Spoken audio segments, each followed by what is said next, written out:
Monsieur Modou Baldé, le ministre aussi a également annoncé cette harmonisation des frais d'inscription et l'amoindrissement d'un certain nombre de frais que les écoles privées faisaient porter aux parents d'élèves. Qu'est-ce que vous pensez de cette mesure-là? Mesure populiste ou bien mesure vraiment sérieuse? Parce qu'il faut se souvenir que le paiement du 9e mois que le ministre avait exigé des écoles privées n'a pas été effectué.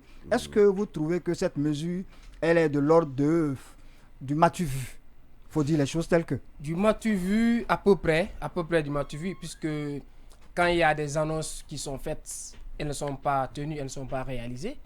Et le 9e mois, on a tapé haut et fort, passé par là, que les enseignants, les écoles privées, les formateurs doivent payer, mais aucune sanction. Et jusque-là, il y a certaines écoles privées qui ont catégoriquement refusé de payer.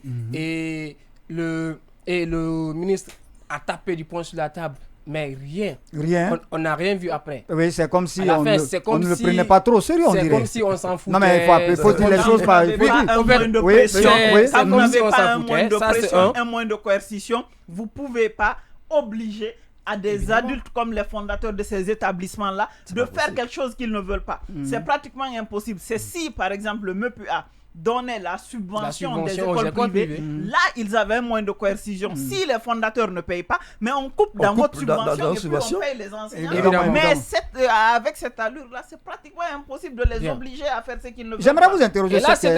J'aimerais vous interroger surtout cette question, vous qui êtes parent d'élèves aussi, parce que lorsque le ministre annonce qu'on va harmoniser les frais d'inscription, quand on sait que certaines écoles privées, parfois, ont des frais d'inscription exorbitants, et parfois certaines charges qu'on fait porter aux parents, lorsque le ministre annonce, est-ce que ça vous rassure? Monsieur Valli, lorsque le ministre annonce une telle chose, pour un parent d'élève lambda, c'est alléluia, c'est hamdoulillah en fait, ça va. Mais Amen. Oui, c'est ce que je dis.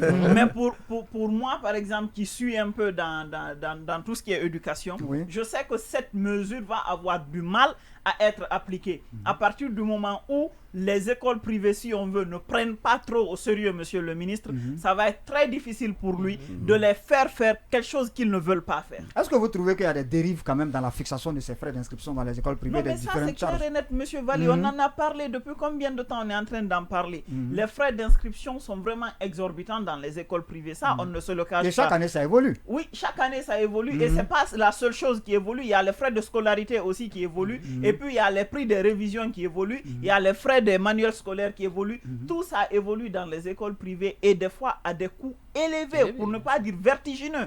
Monsieur Alpha, les écoles privées sont taclées. Qu'est-ce que vous en dites? Parce que là, tout le monde vous reproche quand même cette transformation des écoles privées en business rentable. Je suis parfaitement d'accord. Souvent, oui, la formation. Je suis parfaitement d'accord avec Dame Kadietou.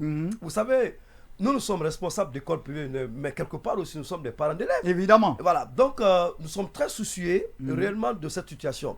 Mais il faut rappeler quelque chose, il y a un élément qui est très important. Il faut que le ministre se réveille.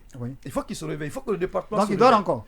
Oui, il dort encore. Allons-y. Il faut qu'il se réveille. Aujourd'hui, il y a un problème.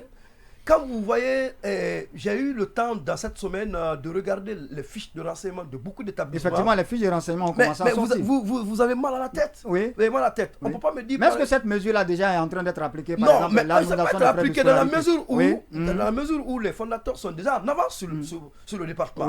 Parce qu'il a dit un projet, il a dit que c'est un projet en fait. Oui, mais c'est un projet. L'année dernière, on en a parlé. Cette année encore, on en a parlé. Est-ce que... c'est-à-dire... Les écoles privées, les fondateurs des écoles privées ne prennent pas au sérieux toutes les décisions de monsieur le ministre. Moi, je suis très d'accord qu'il faut qu'on revoie pertinemment les frais de scolarité de beaucoup d'écoles de la Guinée.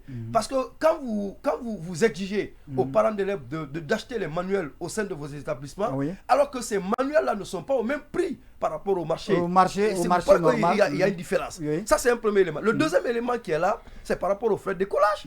Aujourd'hui, la plupart des écoles de Conakry sont en train de faire payer les parents d'élèves dans la scolarité suivant le trimestre.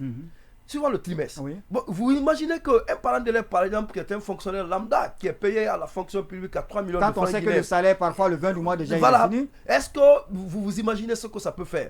Mais de l'autre côté, moi, je pense bien que le département doit faire en sorte que ces écoles-là soient subventionnées. Parce que si vous voulez taper de l'autre côté, il faudrait que vous, de l'autre côté aussi, vous puissiez mettre quelque chose. On aura le temps d'en parler avec le secrétaire général de l'AFEPGI, l'association des fondateurs des écoles privées, qui interviendra sur nos antennes pour nous expliquer ce qui se passe et qu'est-ce qui est en train d'être fait.